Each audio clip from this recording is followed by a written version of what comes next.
जय हिंद साथियों। मैं अनंत चौहान आप सभी का स्वागत करता हूं आज के इस नए वीडियो में। जैसा कि दोस्तों आप सभी को पता है कि आप सभी लोगों के कहने से एसएससी जीडी 2025 सामान्य ज्ञान की बुक का कंप्लीट सॉल्यूशन हम लेकर आ चुके हैं आप लोगों के लिए, और इस पर ऑलरेडी हमारी एक क्लास हो चुकी है। और यदि आप लोगों ने उस पहली क्लास को नहीं देखा है तो आपको प्लेलिस्ट में जाना है, तो आपको हमारी पहली वीडियोज़ की प्लेलिस्ट दे दी गई है, तो जाके उस वीडियो को आप लोग ज़रूर देख लीजिएगा। ठीक है दोस्तों। और आज ये हमारी एसएससी जीडी 2025 सामान्य ज्ञान की बुक की दोस्तों सेकंड क्लास हो रही है, जिसमें दोस्तों हमारा पहला चैप्टर हिस्ट्री का है। और कल की क्लास में हमने हिस्ट्री के 1 से लेकर 50 तक के क्वेश्चंस विथ सॉल्यूशन के साथ डिस्कस किए थे। आई होप कि वो वीडियो आपको बेहद पसंद आया होगा। नहीं देखा है तो प्लेलिस्ट में जाकर उस वीडियो को जरूर देख लीजिएगा। तो ठीक है बच्चों, तो ये आपके एसएससी जीडी 2025 की न्यू बुक का कंप्लीट सॉल्यूशन करवाया जा रहा है, जिसमें आपकी रीजनिंग और आपकी सामान्य ज्ञान का सॉल्यूशन चल रहा है। जैसे ही कोई भी एक बुक कंप्लीट हो जाएगी उसके बाद आपकी हिंदी और मैथ भी कंप्लीट सॉल्यूशन करवा दी जाएगी। तो चलिएगा दोस्तों, हम बिना टाइम वेस्ट किए अपने सेशन को स्टार्ट करते हैं। तो सेशन हमारा वहीं से स्टार्ट होगा जहां से हमारी कल की क्लास स्टॉप की गई थी। कल की क्लास में 1 से लेकर 50 तक के क्वेश्चन डिस्कस किए थे। आज हम क्वेश्चन नंबर 51 से हमारी क्लास पुनः स्टार्ट हो रही है। तो चलिएगा दोस्तों, आप सभी का एक बार फिर से स्वागत है और अपने सेशन को स्टार्ट करते हैं। तो पहला क्वेश्चन आपके सामने आता हुआ, जैसा कि दोस्तों आप सभी जानते हैं कि कल क्वेश्चन नंबर 50 तक हम कंप्लीट कर लिए थे। आज हम उसी के आगे क्वेश्चन नंबर 51 से अपने सेशन को पुनः स्टार्ट कर रहे हैं। तो ठीक है दोस्तों, तो ध्यान से इस चीज़ों को समझिएगा। क्वेश्चन नंबर 51 है कि गौतम बुद्ध ने बौद्ध के लिए अपने रास्ता खोजने का फैसला किया और वो बिहार के बोध गया में किस पेड़ के नीचे कई दिनों तक ध्यान किया। भाई ये एसएससी जीडी आपका भी जो हाल ही में 28 फरवरी 2024 को जो एग्ज़ाम किया करवाया गया था उसी में ही पूछा गया है। तो आप सभी जानते हो कि उन्होंने पीपल के वृक्ष के नीचे किया था। भाई सभी को पता है कि भाई जो आपके गौतम बुद्ध थे, इन्होंने भाई जो ध्यान लगाया था वो किस वृक्ष के नीचे लगाया था, तो वो पीपल का वृक्ष था। किसका था दोस्तों? पीपल का वृक्ष था। बेसिक सा क्वेश्चन है, उम्मीद करते हैं आपको पता होगा। भाई बौद्ध धर्म से संबंधित कुछ प्रमुख घटनाएं हैं, उनसे दोस्तों संबंधित प्रतीक चिन्ह हैं। यहाँ से भी क्वेश्चन आपके एग्जाम में पूछा जाता है। जैसे कि बौद्ध धर्म में जन्म को क्या कहा गया है। क्वेश्चन ये भी पूछ लिया जाता है कि बौद्ध धर्म में जन्म का प्रतीक क्या है। तो भाई याद रखिएगा, जन्म के प्रतीक का जो है वो आपका कमल और सांड है। कमल और सांड जो है ये आपके बौद्ध धर्म का चिन्ह है जन्म का। यदि बात करें बौद्ध धर्म में जो ज्ञान है, क्योंकि भाई ज्ञान का जो प्रतीक चिन्ह है वो है आपका पीपल। पीपल के वृक्ष को ही हम बोधि वृक्ष भी कहते हैं। अब भाई प्रतीक चिन्ह जो है पीपल, वो क्यों दिया गया? वो इसलिए दिया गया क्योंकि जो गौतम बुद्ध थे उन्हें जो ज्ञान की जो प्राप्त हुई थी वो पीपल के वृक्ष के नीचे ही उन्हें ज्ञान प्राप्त हुई थी। इसलिए उन्होंने ज्ञान का जो प्रतीक चिन्ह है वो पीपल को माना है। ग्रह त्याग, यदि बौद्ध धर्म में कोई ग्रह त्याग देता है तो उसका यानी ग्रह यानी कि घर को त्याग देना, तो उससे जो संबंधित प्रतीक चिन्ह वो है आपका घोड़ा। निर्वाण, निर्वाण का दोस्तों जो आपका प्रतीक चिन्ह है वो है आपका पद चिन्ह। क्या है दोस्तों? पद चिन्ह यानी कि पैरों के निशान। मृत्यु या महापरिनिर्वाण, बौद्ध धर्म में महापरिनिर्वाण यानी कि जब किसी व्यक्ति की मृत्यु हो जाती है तो उसको बौद्ध धर्म में महापरिनिर्वाण कहा जाता है। तो इसका जो प्रतीक चिन्ह वो क्या है भाई? स्तूप। स्तूप जो होते हैं, आप लोगों ने सुना होगा बौद्ध स्तूप। जो ये स्तूप होते हैं इनका जो सिद्धांत है वो आपका महापरिनिर्वाण यानी कि मृत्यु से संबंधित है, जो कि बौद्ध धर्म में दर्शाया गया है या बौद्ध धर्म से संबंधित है। आगे एक पॉइंट भाई नोट करके दिया गया है, आप सभी लोग ध्यान से समझिएगा। कहा गया है कि गौतम बुद्ध ने ज्ञान प्राप्ति के लिए गया, गया कहाँ पड़ता है? बिहार में एक नामक स्थान पर निरंजना नदी के तट पर। भाई कौन सी नदी? भाई याद रखना, नदी भी थी जिसके किनारे पीपल का वृक्ष था, उसी के नीचे इन्होंने अपने ज्ञान को प्राप्त हुई थी। तो निरंजना नदी के तट पर पीपल वृक्ष, और पीपल को वृक्ष को ही नाम से हम बोधि वृक्ष भी कहते हैं, इन्हीं के इसी वृक्ष के नीचे इनकी भाई समाधि भी लगाई गई थी। ठीक है भाई, याद रखना, ये एक नोट का पॉइंट है, इंपॉर्टेंट है, इसको आप लोगों को याद रखना है। आगे चलते हैं क्वेश्चन नंबर 52। उम्मीद करते हैं भाई आप सभी को जो क्वेश्चन की जो क्वालिटी है वो सही से दिख रही होगी। चलिए, तो क्वेश्चन नंबर 52 क्या कह रहा है कि गौतम बुद्ध ने अपनी जो शिक्षा है वो सामान्य लोगों की किस भाषा में दी थी। भाई आप सभी से एक क्वेश्चन एग्जाम में इस तरीके से आता है कि बताइए कि गौतम बुद्ध ने अपनी जो उपदेश है वो किस भाषा में दिए थे। ऐसा क्वेश्चन एक बार आया है एग्जाम में। हमेशा ऐसे ही पूछा जाता है कि गौतम बुद्ध ने अपना जो उपदेश है किस भाषा में दिया था। तो भाई इसका जो सही जवाब हो जाएगा वो है पाली भाषा। और ये आप देख सकते हो, ये एसएससी जीडी 6 मार्च 2024, अभी आपका जो मार्च में एग्जाम हुआ था एसएससी जीडी का, उसी एग्जाम का आया हुआ क्वेश्चन है। तो भाई किस भाषा में दिए थे? तो आप कहेंगे सर पाली भाषा में। ठीक है। आगे पॉइंट दिया गया कि गौतम बुद्ध ने आम जनता को भाषा पाली में उपदेश दिए थे। भाई देखिएगा, ब्रैकेट में वही पॉइंट आया जो मैंने अभी जस्ट आपको बताया था कि गौतम बुद्ध ने किस भाषा में उपदेश दिए थे, तो आप कहेंगे पाली भाषा में। गौतम बुद्ध ने सर्वाधिक उपदेश कहाँ दिए थे, यह भी क्वेश्चन आता है एग्जाम में, कई बार पूछा जा चुका है। तो आप कहेंगे सर जो सबसे ज़्यादा गौतम बुद्ध ने जो उपदेश दिए हैं वो श्रावस्ती में दिए हैं। श्रावस्ती जो थी वो कौशल राज्य की राजधानी हुआ करती थी। किसकी?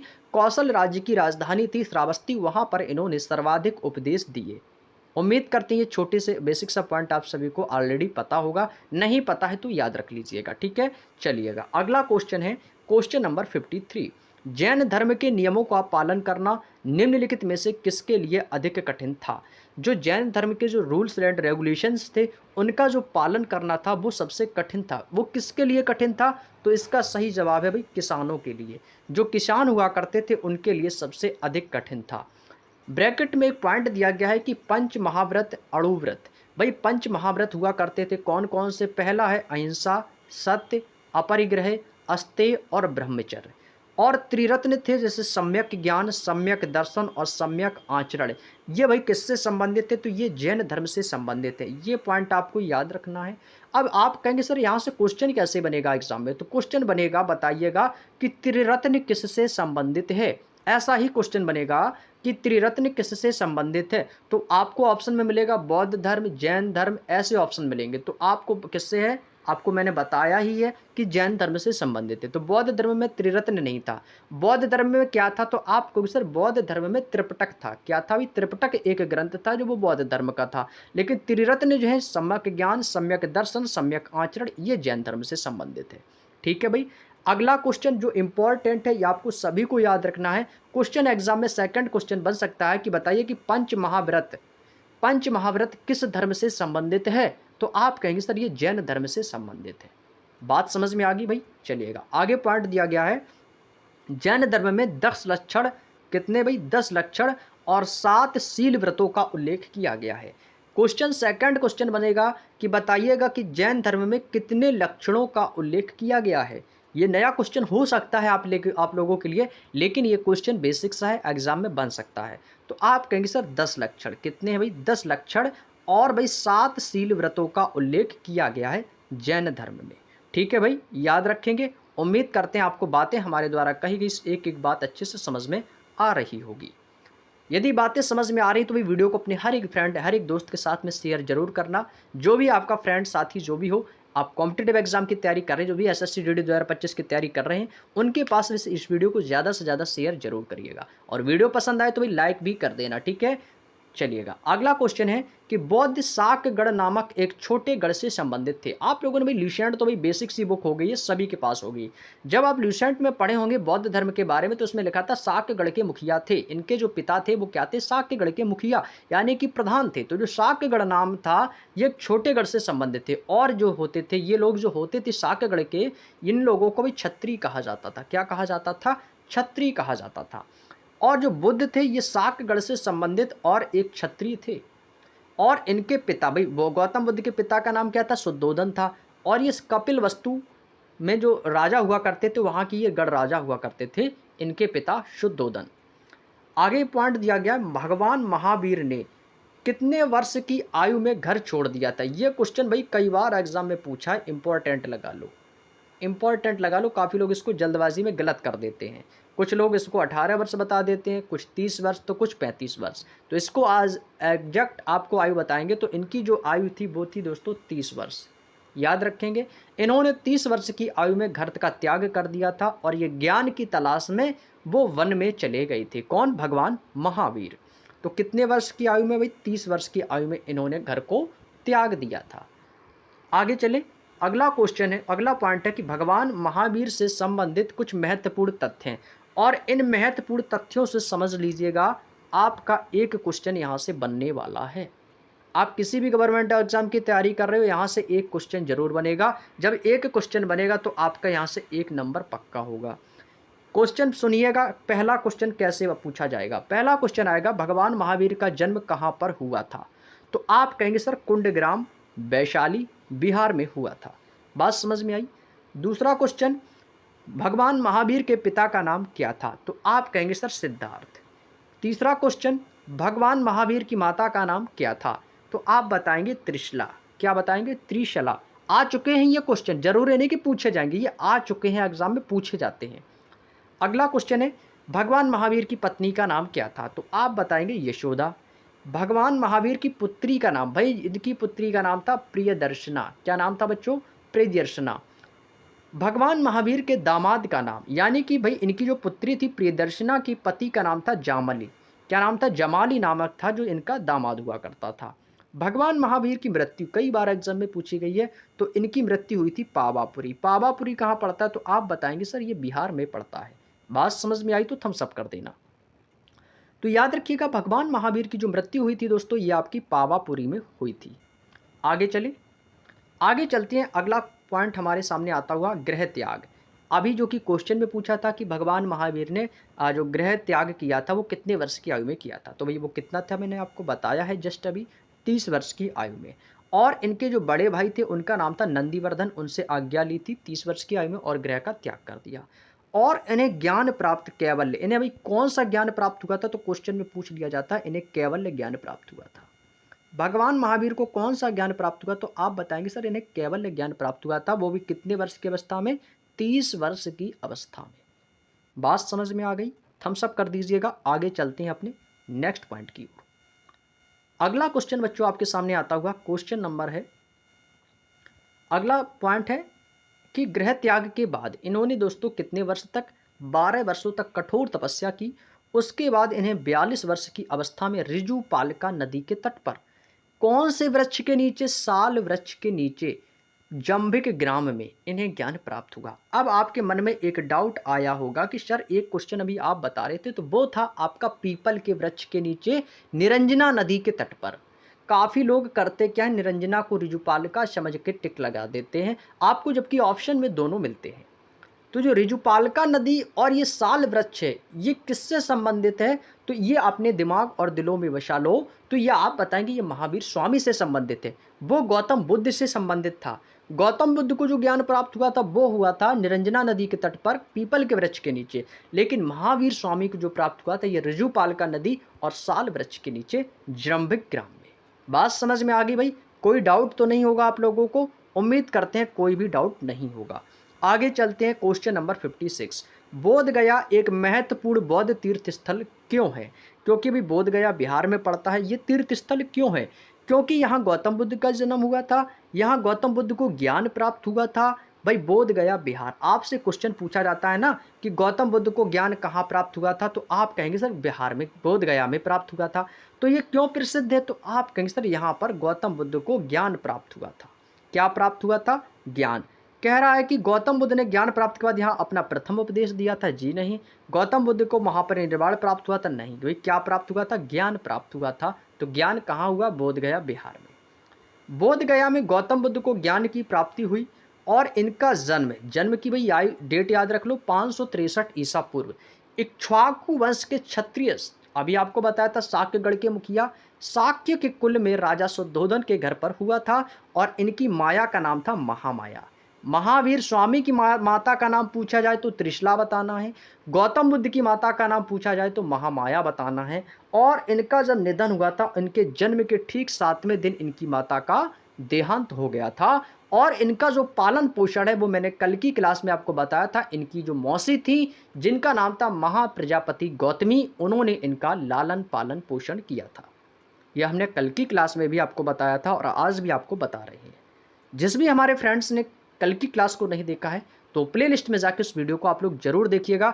तो आपको एक एक क्रम से चीज़ें जब आप पढ़ेंगे ना तो चीज़ें और भी ज़्यादा क्लियर होती चली जाएंगी और एक रिवीजन भी आपका अच्छे तरीके से हो जाएगा। आगे चलें दोस्तों, अगला क्वेश्चन आता है क्वेश्चन नंबर 57। निम्नलिखित में से किसने वज्जी पर प्रस्तावित हमले के बारे में सलाह लेने के लिए बुद्ध से मुलाकात की थी? तो वो था दोस्तों वत्स्यकार। कौन था बच्चों? वत्स्यकार था, ऑप्शन नंबर बी। जो वत्स्यकार था ये हर्यक वंश के प्रमुख शासक हुआ करते थे, अजातशत्रु। इन्होंने अपने मंत्री वत्स्यकार को गौतम बुद्ध के पास भेजा था और गौतम बुद्ध से इन्होंने भेंट की और राजगृह भी यानी कि पाटलिपुत्र के समीप ग्रहकूट नामक पर्वत पर हुई थी। अगला क्वेश्चन आता है क्वेश्चन नंबर 58। जैनियों ने दिगंबर संप्रदाय और पर्युषण पर्व का आयोजन कितने दिनों के लिए किया जाता है? यह आपके लिए नया क्वेश्चन हो सकता है, तो याद रखिएगा, क्योंकि यह 25 जनवरी 2023 को एग्जाम में पूछा गया है। तो भाई कितने दिनों के लिए, तो आप कहेंगे सर ये 10 दिनों के लिए आयोजित किया जाता है। ऑप्शन नंबर डी आपको टिक कर देना है। ये जैन धर्म का है भाई, दिगंबर संप्रदाय से संबंधित है। जैन धर्म में भाई दो संप्रदाय हुए हैं, आप सभी को पता होगा। पहला आपका श्वेतांबर है, दूसरा आपका दिगंबर है। श्वेतांबर यानी श्वेत का अर्थ होता है सफेद, जो सफेद वस्त्र पहनते हैं उन्हें श्वेतांबर कहा गया है। दिगंबर भाई, दिगंबर का अर्थ होता है जो नग्न अवस्था में रहते हैं, उनको दिगंबर कहा गया है।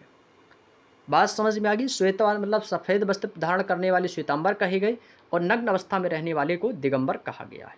नेक्स्ट क्वेश्चन, प्रसिद्ध पुस्तक अर्थशास्त्र हमें बताती है कि मौर्य काल के दौरान उत्तर पश्चिम कंबलों और रिक्त स्थान अपने सोने एवं कीमती पत्थरों के लिए महत्वपूर्ण था। और यह क्वेश्चन आपके एसएससी जीडी 20 फरवरी 2024 के एग्जाम में आया हुआ क्वेश्चन है। तो भाई उत्तर पश्चिम, अब कौन सा बचेगा भाई? दक्षिण भारत आपको बताना है। क्या बताना है भाई दोस्तों? दक्षिण भारत। ऑप्शन नंबर ए आपको टिक कर देना है। ठीक है भाई, बात समझ में आ गई भाई? दक्षिण भारत। अर्थशास्त्र के लेखक कौन है? ये कल की क्लास में हम बताए थे और आज भी आपसे रिपीट कर रहे हैं। अर्थशास्त्र के लेखक कौन थे? तो आप कहेंगे सर कौटिल्य। और कौटिल्य को ही क्या कहा गया है? तो आप कहेंगे सर कौटिल्य को ही तो चाणक्य कहा गया है। कौटिल्य को ही चाणक्य कहा गया है। अर्थशास्त्र प्राचीन भारतीय राजनीति का एक महत्वपूर्ण ग्रंथ है और अर्थशास्त्र में मौर्य प्रशासन संबंधित विभिन्न जानकारियों का प्रकाश भी डाला गया है। आगे चलते हैं नेक्स्ट क्वेश्चन की ओर। अगला क्वेश्चन दोस्तों आपके सामने आता हुआ क्वेश्चन नंबर 60। क्वेश्चन नंबर 60 में कहा गया है कि निम्नलिखित में से कौन सा मौर्यकालीन शिलालेख वर्तमान भारत में स्थित नहीं है, यानी कि वो भारत में स्थित नहीं है। तो वो कौन सी शिलालेख है? तो आप बताएंगे वो कंधार शिलालेख है। गिरनार आपकी गुजरात में है, कंधार आपकी भारत में स्थित नहीं है। यही तो पूछा है। तो भाई मौर्य सम्राट अशोक के जो वृहद शिलालेखों की संख्या है वो कितनी थी दोस्तों? तो आप बताएंगे वो थी 14। कितनी थी? 14 थी। और कलसी शिलालेख आपके देहरादून उत्तराखंड में है।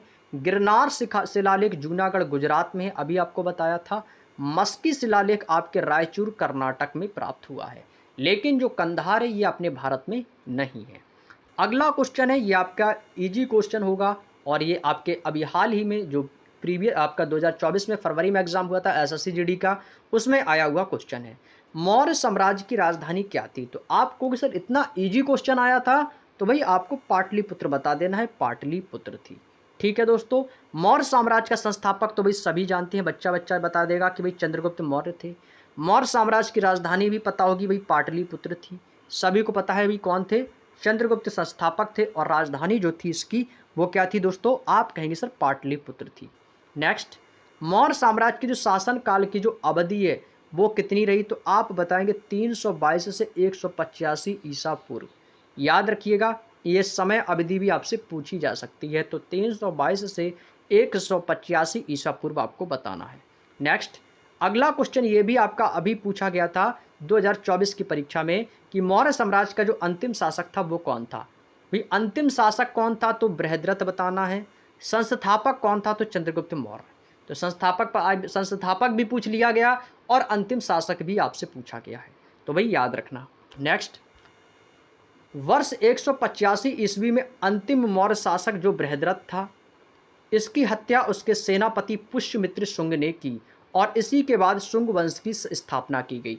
तो क्वेश्चन यहाँ से बन के आता है कि शुंग वंश की स्थापना किसने की थी? तो आप बताएंगे पुष्यमित्र शुंग ने की थी।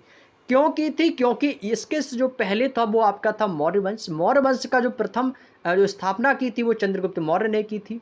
और इसके बाद जो अंतिम मौर्य शासक था वो था बृहद्रथ। और बृहद्रथ की हत्या जो की थी वो उसके सेनापति, जब मौर्य वंश था तो अंतिम मौर्य शासक बृहद्रथ था, तो उसी का जो सेनापति हुआ करता था वो था पुष्यमित्र शुंग।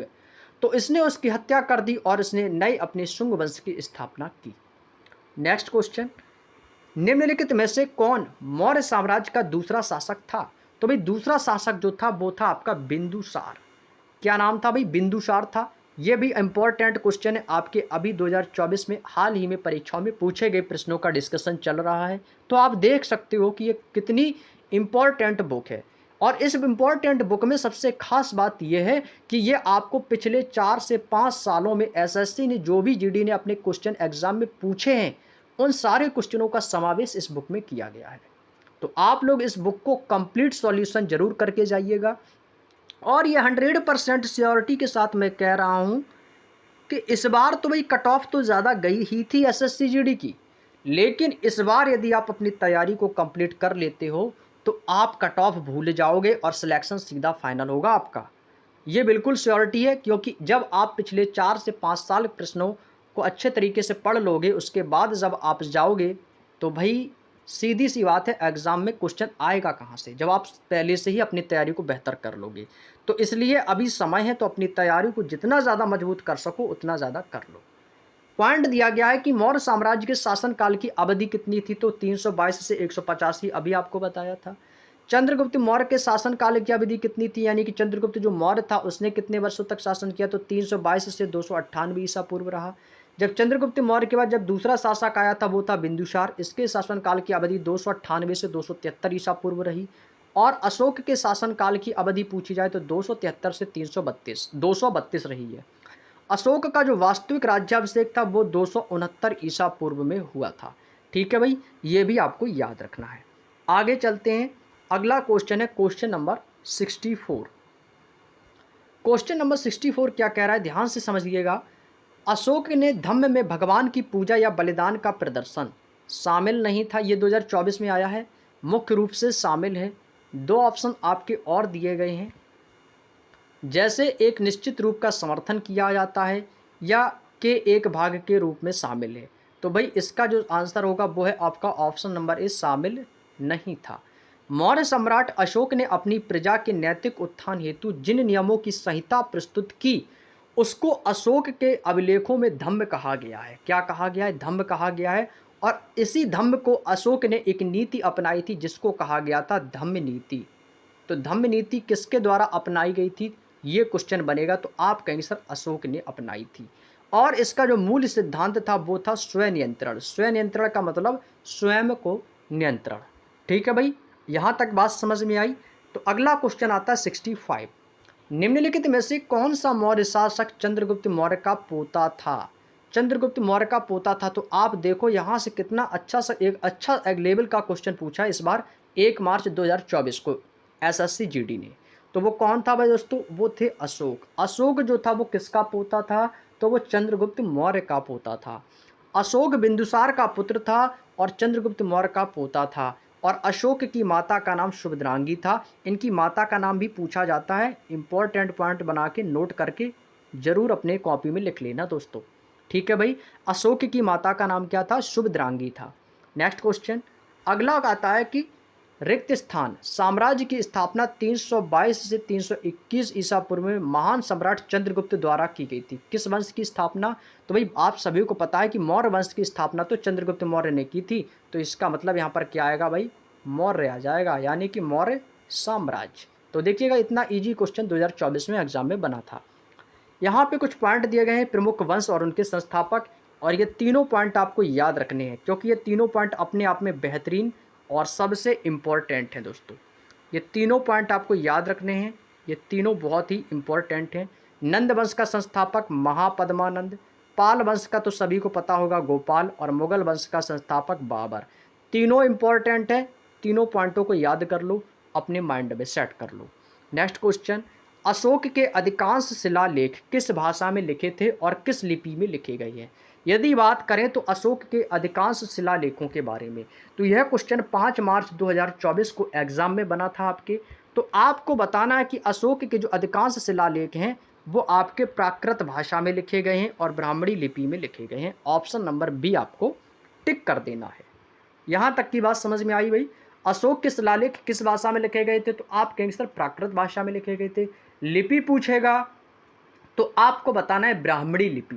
ठीक है भाई, कल की क्लास में मैंने खरोष्ठी लिपि के बारे में बताया था कि जो खरोष्ठी लिपि होती है वो दाएं से बाईं ओर लिखी जाती है, अपोजिट साइड से लिखी जाती है खरोष्ठी लिपि। ये भी मैंने आपको कल की क्लास में बताया था।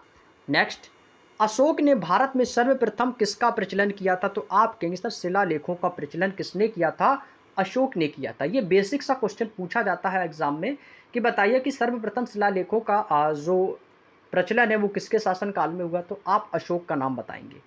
अशोक के समस्त अभिलेखों का विषय प्रशासनिक था, जिसमें से रुम्मिनदेही अभिलेख को छोड़कर बाकी सभी कैसा था, प्रशासनिक अभिलेख था। अशोक के केवल 2 अभिलेखों में, जिसमें से शाहबाजगढ़ी और मानसेहरा की लिपि खरोष्ठी है, बाकी में सभी में ब्राह्मणी लिपि का वर्णन किया गया है। बात समझ में आ गई। केवल 2 अभिलेख ऐसे हैं जिसमें से खरोष्ठी लिपि का वर्णन किया गया है। नेक्स्ट, कौन सा मौर्य भारतीय सम्राट अपने शिलालेखों और स्तंभों के लिए प्रसिद्ध है? ये भी क्वेश्चन आपके एसएससी जीडी 6 मार्च 2024 में फर्स्ट शिफ्ट में आया हुआ क्वेश्चन है। भारतीय सम्राट शिलालेखों में स्तंभ का जो आपका जो प्रसिद्ध है वो कौन है? अशोक है। अशोक के शिलालेख स्तंभ, ये नाम से आप लोग भली भांति परिचित होंगे। तो ऑप्शन नंबर डी आपका हो जाएगा अशोक। मौर्य सम्राट अशोक के वृहद शिलालेखों की संख्या जो थी भी 14 थी और इसमें दीर्घ स्तंभ लेखों की संख्या 7 थी। जो आपके दीर्घ स्तंभ थे उनकी संख्या 7 थी और जो वृहद, वृहद का मतलब होता है पुराना, तो ये कितने थे? आपके 14 थे। ठीक है भाई, याद रखेंगे। उम्मीद करते हैं आप सभी लोग यहाँ तक की बातें अच्छे से समझ में आ चुकी होंगी। आगे पॉइंट आता है क्वेश्चन नंबर 69। मौर्य साम्राज्य के चंद्रगुप्त मौर्य के गुरु कौन थे? भाई चंद्रगुप्त मौर्य के गुरु कौन थे? तो भाई ये तो थे चाणक्य। कौन थे भाई? चाणक्य। अब भाई चाणक्य कौन है? भाई आप सभी को पता है कि कौटिल्य को ही तो चाणक्य कहा गया है। जो चाणक्य था वो किसका गुरु था? ये थे चंद्रगुप्त मौर्य के। ऑप्शन नंबर बी आपको टिक कर देना है। बात समझ में आ गई भाई। कौटिल्य किसे कहा गया है? चाणक्य को कहा गया है। मौर्य साम्राज्य के संस्थापक चंद्रगुप्त मौर्य के गुरु कौटिल्य थे। इनका अन्य नाम चाणक्य या विष्णुगुप्त के नाम से भी जानते हैं। भाई विष्णुगुप्त, चाणक्य, कौटिल्य, ये तीनों एक ही व्यक्ति के नाम हैं। Next question, question number 70। Maurya साम्राज्य के सम्राट अशोक के किसके अनुयायी थे? जो मौर्य साम्राज्य के जो सम्राट थे अशोक, वो किस धर्म के अनुयायी थे? तो आप बताएंगे ये बौद्ध धर्म के अनुयायी थे सम्राट अशोक। मौर्य सम्राट अशोक से संबंधित कुछ महत्वपूर्ण तथ्य हैं, जिनको याद रख लो अपनी कॉपी में, चाहो तो स्क्रीनशॉट लेके नोट्स बना लो। पहला पॉइंट दिया गया है अशोक का राज्याभिषेक, अभी आपको बताया था थोड़ी देर पहले, 269 ईस्वी में हुआ था। अशोक ने अपने राज्याभिषेक के 8वें वर्ष 261 ईसा पूर्व कलिंग पर आक्रमण कर दिया था। भाई कब कलिंग पर आक्रमण किया था? 261 ईसा पूर्व। ये क्वेश्चन पूछा जाता है कि अशोक ने कलिंग पर आक्रमण कब किया? तो 261 ईसा पूर्व। अशोक को देवनामपियदस्सी के नाम से भी जाना जाता है। ये क्वेश्चन भाई बहुत ही ज़्यादा इंपॉर्टेंट है। इसको मैं ब्रैकेट में एक बार क्लोज कर देता हूं और आप लोग इसका स्क्रीनशॉट ले लो और इंपॉर्टेंट पॉइंट फैक्ट बना के इसको नोट कर लो कॉपी में। Very important question. कैसे आएगा? क्वेश्चन आता है कि बताइए देवनामपियदस्सी के नाम से किसे जाना जाता है? तो आप कहेंगे सर ये अशोक को जाना जाता है, क्योंकि देवनामपियदस्सी का जो सामान्य अर्थ होता है वो होता है देवताओं को प्रिय, जो देवताओं को पसंद हो उसे कहते हैं देवनामपियदस्सी, और ये अशोक का उपनाम है। याद रखेंगे, इंपॉर्टेंट है, एग्जाम में आ चुका है, आगे पूछे जाने की संभावना है। अशोक को बौद्ध धर्म की दीक्षा नामक जो बौद्ध भिक्षु है वो किसने दी थी? तो वो था उपगुप्त नामक एक बौद्ध भिक्षु था, उसने भाई इनको दीक्षा दी थी। Next question 71। भारत में मौर्य साम्राज्य की स्थापना 322 ईसा पूर्व में हुई थी और इसकी राजधानी पाटलिपुत्र थी, जिसे अब किस नाम से जाना जाता है? तो भाई पाटलिपुत्र को अब भाई पटना के नाम से जाना जाता है। अभी पाटली, पाटली और पटना दोनों में पट और पाट आ रहा है, तो दोनों सेम वॉइस हैं, तो याद रख सकते हो पाटलिपुत्र को पटना कहा गया है। आगे चलें। नेक्स्ट क्वेश्चन, निम्नलिखित में से किस मौर्य शासक ने बौद्ध धर्म के प्रचार प्रसार का बीड़ा उठाया था? इसको वेरी इंपॉर्टेंट पॉइंट बना के नोट कर लो भाई, एग्जाम में छपेगा, 2025 के एसएससी जीडी में छपेगा। भाई मौर्य शासक ने बौद्ध धर्म के प्रचार प्रसार का बीड़ा उठाया था, वो किसने किया था? भाई अशोक ने किया था। ऑप्शन नंबर बी आपका आंसर हो जाएगा। अशोक जो था वो किस धर्म का अनुयायी था? अभी आपको बताया था कि सर वो बौद्ध धर्म का अनुयायी था। बौद्ध धर्म का प्रचार प्रसार का जो ठेका लिया था वो किसने लिया था? भाई वो अशोक ने लिया था। अशोक द्वारा भेजे गए प्रमुख धर्म प्रचारक थे, उनके नाम दिए गए हैं और उन्होंने कहाँ कहाँ पर भेजा था उनके बारे में। महाधर्म रक्षित को महाराष्ट्र में भाई प्रचार प्रसार के लिए भेजा।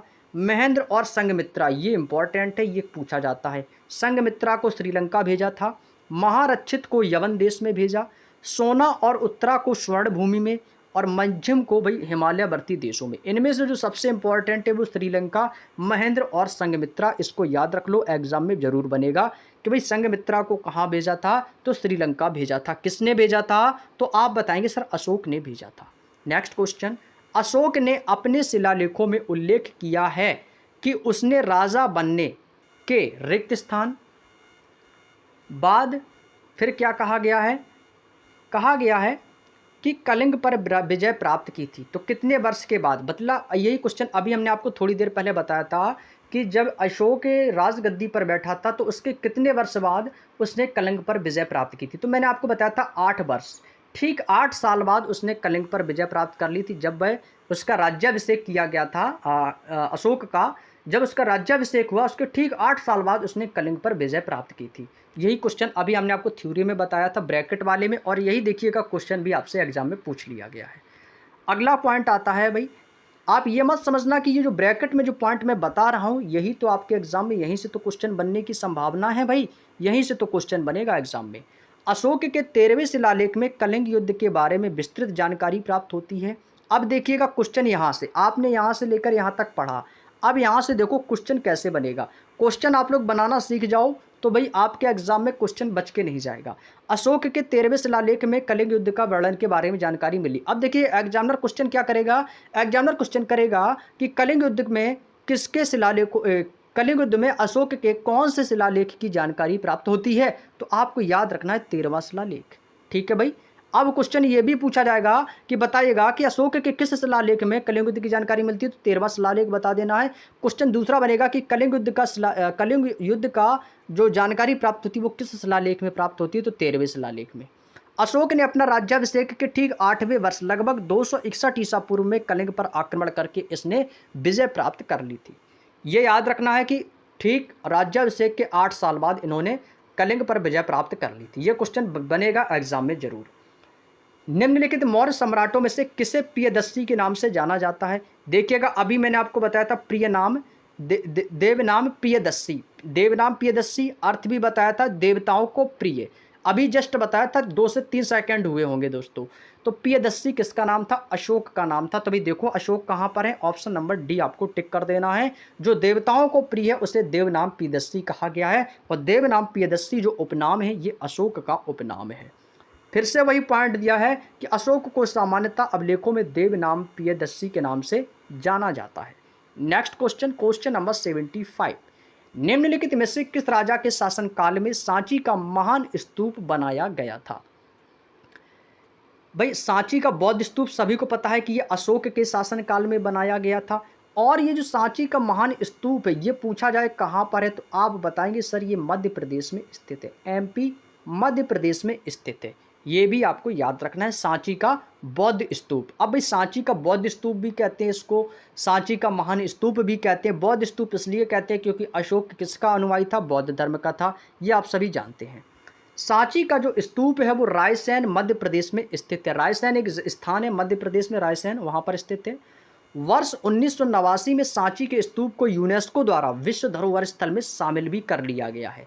जो सांची का बौद्ध स्तूप है इसको 1989 में यूनेस्को ने विश्व धरोहर स्थल में भी इसे शामिल कर लिया है। यहाँ तक की बात समझ में आ गई दोस्तों, बात समझ में आ गई। चलिएगा नेक्स्ट पॉइंट है, मौर्य शासक अशोक की मृत्यु कब हुई थी। अब यहाँ से पूछा है ये एसएससी जीडी 30 जनवरी 2023 को कि जो मौर्य शासक था अशोक, इसकी मृत्यु कब हुई थी। तो 232 ईसा पूर्व, याद रख लो 232 ईसा पूर्व में अशोक की मृत्यु हो गई थी। ठीक है दोस्तों, आगे चलते हैं। नेक्स्ट क्वेश्चन, मौर्य साम्राज्य के किस सम्राट ने युद्ध जीतने के बाद विजय का त्याग कर दिया था। विजय का यानी कि जीत को परित्याग कर दिया था, तो वो कौन था दोस्तों, अशोक था। कौन था, अशोक था। क्योंकि अशोक के राज्याभिषेक के ठीक 8 महीने बाद 8 वर्ष बाद अशोक ने कलिंग युद्ध में हुए नरसंहार से विचलित होकर उसने युद्ध की नीति को त्याग कर दिया था। क्योंकि जब कलिंग युद्ध हुआ था तो अशोक ने युद्ध तो जीत लिया था, लेकिन जो कलिंग युद्ध में जो नरसंहार हुआ था, नरसंहार का मतलब जहाँ पर उसमें युद्ध में जो लोग मारे गए थे उसको देखकर जो अशोक का जो हृदय है वो कैसा हो गया, वो पिघल गया। और यह सब देखने के बाद वहीं से कलिंग युद्ध के बाद से ही अशोक ने युद्ध की नीति को त्याग दिया था। कि आज से मैं कोई भी युद्ध नहीं करूंगा। तो ये युद्ध नीति को भाई इन्होंने त्याग दिया था कलिंग युद्ध के बाद, क्योंकि कलिंग युद्ध का जो नरसंहार था उसे देखकर इनको अशोक का जो हृदय है वो पिघल गया था और इन्होंने युद्ध की नीति को त्याग दिया। नेक्स्ट क्वेश्चन, निम्नलिखित यूनानी शासकों में किसने मेगास्थनीज की चंद्रगुप्त मौर्य के दरबार में भेजा था? मेगास्थनीज को किसने चंद्रगुप्त मौर्य के दरबार में भेजा था? ये एसएससी जीडी 11 जनवरी 2023 को एग्जाम में आया हुआ क्वेश्चन है। ऑप्शन है अमीनटास तृतीय, फिलिप सेल्यूकस निकेटर या अमीनटास द्वितीय। भाई इस क्वेश्चन का आंसर तो भाई सभी को पता होगा, तो आप कहेंगे सर सेल्यूकस निकेटर। किसको भेजा था? तो सेल्यूकस निकेटर को भेजा था। ऑप्शन नंबर सी आपका राइट आंसर हो जाएगा। मेगास्थनीज की पुस्तक तो भाई सभी को पता होगी, ये इंपॉर्टेंट है, इंडिका। क्वेश्चन पूछा जाता है कि इंडिका पुस्तक किसकी है, तो मेगास्थनीज की है और इसमें मौर्य इतिहास की हमें जानकारी मिलती है। चंद्रगुप्त मौर्य ने सेल्यूकस निकेटर को यूनानी शासक को पराजित किया था और सेल्यूकस निकेटर ने अपने राजदूत, सेल्यूकस निकेटर का जो राजदूत था वो कौन था? मेगास्थनीज था और इसको चंद्रगुप्त मौर्य के दरबार में भेजा था। यही क्वेश्चन आपसे पूछा गया था। नेक्स्ट क्वेश्चन है, भारत में शुंग वंश के संस्थापक कौन थे? तो भाई आप सभी को पता है कि जो चंद्रगुप्त मौर्य का जो अंतिम शासक था तो वो कौन था? बृहद्रथ था। और बृहद्रथ का जो सेनापति था वो कौन था? पुष्यमित्र शुंग था। तो उसके सेनापति बृहद्रथ की हत्या उसके सेनापति पुष्यमित्र शुंग ने कर दी थी और उसने वहीं से शुंग वंश की स्थापना की। तो किसने की थी? पुष्यमित्र शुंग ने। Option number b. बात समझ में आ गई भाई?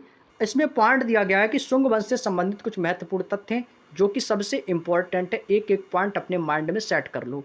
शुंग वंश का संस्थापक पुष्यमित्र शुंग, सभी को पता है। शुंग वंश का अंतिम शासक, संस्थापक अंतिम शासक सभी याद कर लो।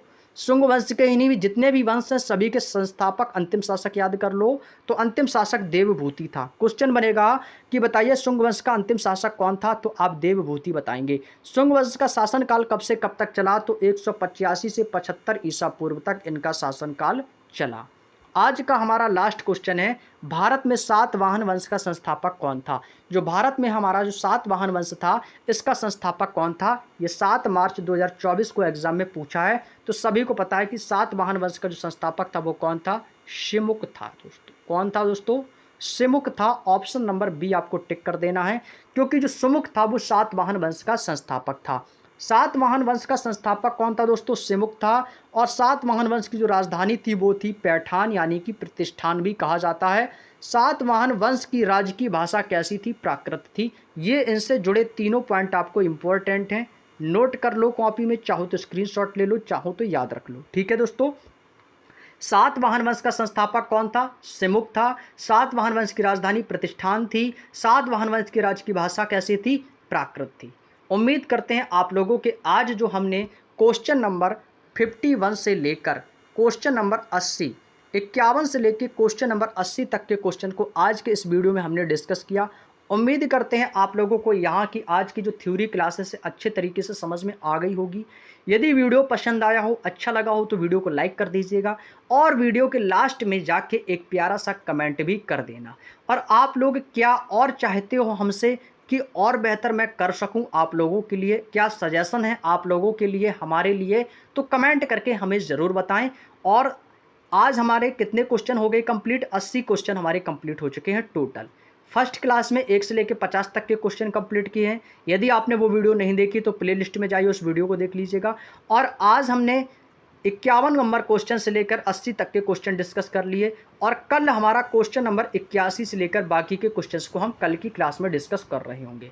तो ऐसे करके दोस्तों हम एग्जाम से पहले आपकी एसएससी जीडी न्यू बुक का कंप्लीट सॉल्यूशन करवा देंगे और आपको ऐसे ही page by page complete solutions करवाएंगे, थ्योरी भी पढ़ाएंगे, ऑब्जेक्टिव क्वेश्चंस के बारे में बताएंगे, जो इंपॉर्टेंट फैक्ट्स निकल के आएंगे उनके बारे में भी आप लोगों को बताएंगे।